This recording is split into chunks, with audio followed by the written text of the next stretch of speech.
الحمد لله الذي هدانا لهذا وما كنا لنهتدي لولا أن هدانا الله، ونشهد أن لا إله إلا الله وحده لا شريك له، ونشهد أن سيدنا وحبيبنا وشفيعنا ومولانا محمدا عبده ورسوله. أما بعد فأعوذ بالله من الشيطان الرجيم. بسم الله الرحمن الرحيم. والذين جاهدوا فينا لنهدينهم سبلنا وإن الله لمع المحسنين. فقد قال رسول الله صلى الله عليه وسلم: الإسلام يعلو ولا يعلى، أو كما قال صلی اللہ علیہ وسلم. 100 بار سوارا ہے ہم نے اس ملک کی گیس ہوئے برہم کو، 100 بار سوارا ہے ہم نے اس ملک کی گیس ہوئے برہم کو. یہ اہل جنوں بتلائیں گے کیا ہم نے دیا ہے عالم کو. عزیزان گرامی، موقر علماء کرام اور سامعین اعظام، جیسا کہ ہم سب کو معلوم ہے کہ آج کا دن بڑی مسرت اور خوشی اور شادمانی کا دن ہے، اور آج کے دن پورے ملک عزیز کو دلہن کی طرح سجایا جاتا ہے اور اس کو آراستہ اور بیراستہ کیا جاتا ہے. لیکن ہم کو یہ بات معلوم ہونا چاہیے، ہندوستان کی تاریخ کے اندر 2 دن ایسے آتے ہیں کہ ہر ہندوستانی کو ایک جوش، ایک ولولہ محسوس ہوتا ہے.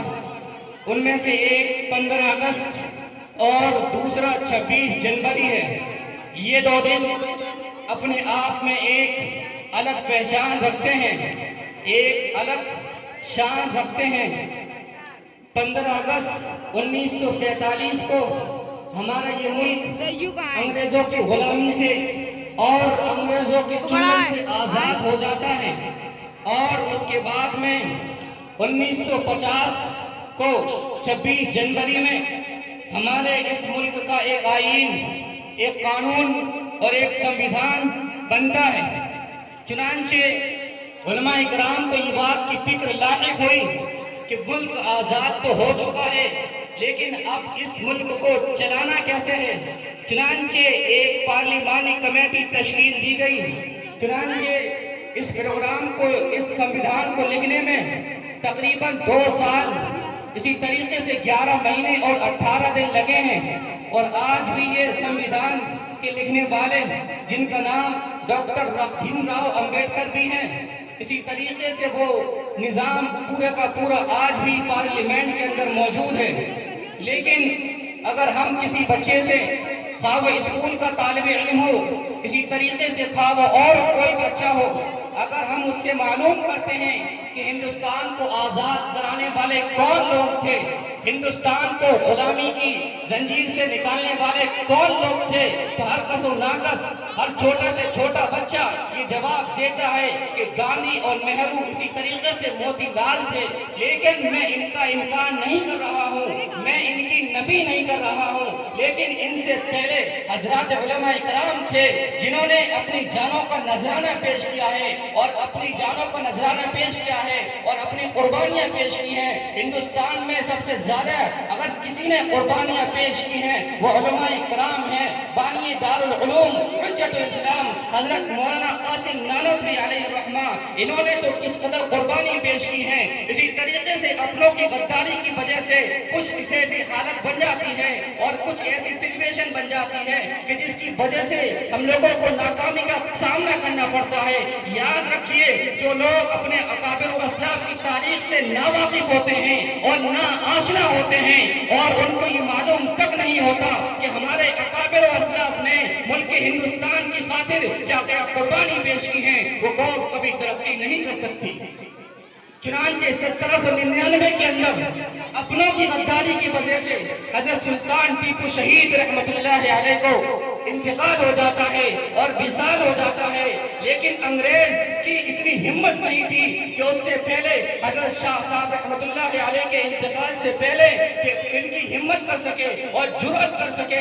لکھنے والے مورخین لکھتے ہیں, تاریخ نگار کی لکھتے ہیں کہ حضرت ٹیپو سلطان شہید رحمۃ اللہ علیہ کا جب بے جان لاشا زمین پر پڑا تھا تو انگریز اس کے پاس جاتے پہ تھرا رہا تھا اور ڈر رہا تھا کہیں ان کے لاشے کے اندر جان تو موجود نہیں ہے. چنانچہ اس کے بعد میں انگریز یہ اعلان کر دیتا ہے کہ آج سے ہندوستان ہمارا ہے اور اس کے اندر ہماری حکومت ہے, آج سے ہم لوگ یہاں کے باغی ہیں. چنانچہ جب یہ اعلان دلی کے اندر ہوتا ہے, دلی کے اندر اپنے زمانے کے ایک بہت بڑے عالم رہتے تھے حضرت شاہ ولی اللہ محدث دہلوی, اور ان کے فرزند حضرت شاہ عبد العزیز رحمۃ اللہ علیہ نے جب یہ بات سنی تو انہوں نے فوراً اعلان کر دیا کہ ہمارا ملک ہندوستان غلام بن چکا ہے, لہذا اب ہر مسلمان کی ذمہ داری ہے انگریز کے خلاف کھڑا ہو جائے, انگریز کے خلاف علم بغاوت کرے, ان سے لڑائی کرے. چنانچہ حضرت شاہ عبد العزیز رحمۃ اللہ علیہ کے جو شاگرد رشید ہندوستان کے گوشے گوشے میں پھیلے ہوئے تھے, جب یہ بات انگریزوں کے کانوں تک ٹکراتی ہے تو بغاوت کے شعلے بھڑکنے لگتے ہیں, اور انہوں نے حضرت شاہ عبد العزیز رحمۃ اللہ علیہ کو گرفتار کرا لیا. اور گرفتار کرانے کے بعد آپ کو زہر دلوا دیا کہ جس کی وجہ سے 1824 کے اندر حضرت شاہ عبد العزیز رحمۃ اللہ علیہ کا وصال ہو جاتا ہے, انتقال ہو جاتا ہے, لیکن انگریز کے سامنے کبھی سر نہیں جھکایا. یہ تھی وطن سے الفت و محبت. عزیزان گرامی, ہمارا ملک بھی جس طریقے سے دنیاوی اعتبار سے فضیلت رکھتا ہے, اسی طریقے سے اخروی اعتبار سے بھی ہمارے ملک ہندوستان کو بہت ساری فضیلت اور اہمیت حاصل ہے. میں آپ کو بتانا چاہتا ہوں, حجت الاسلام حضرت مولانا قاسم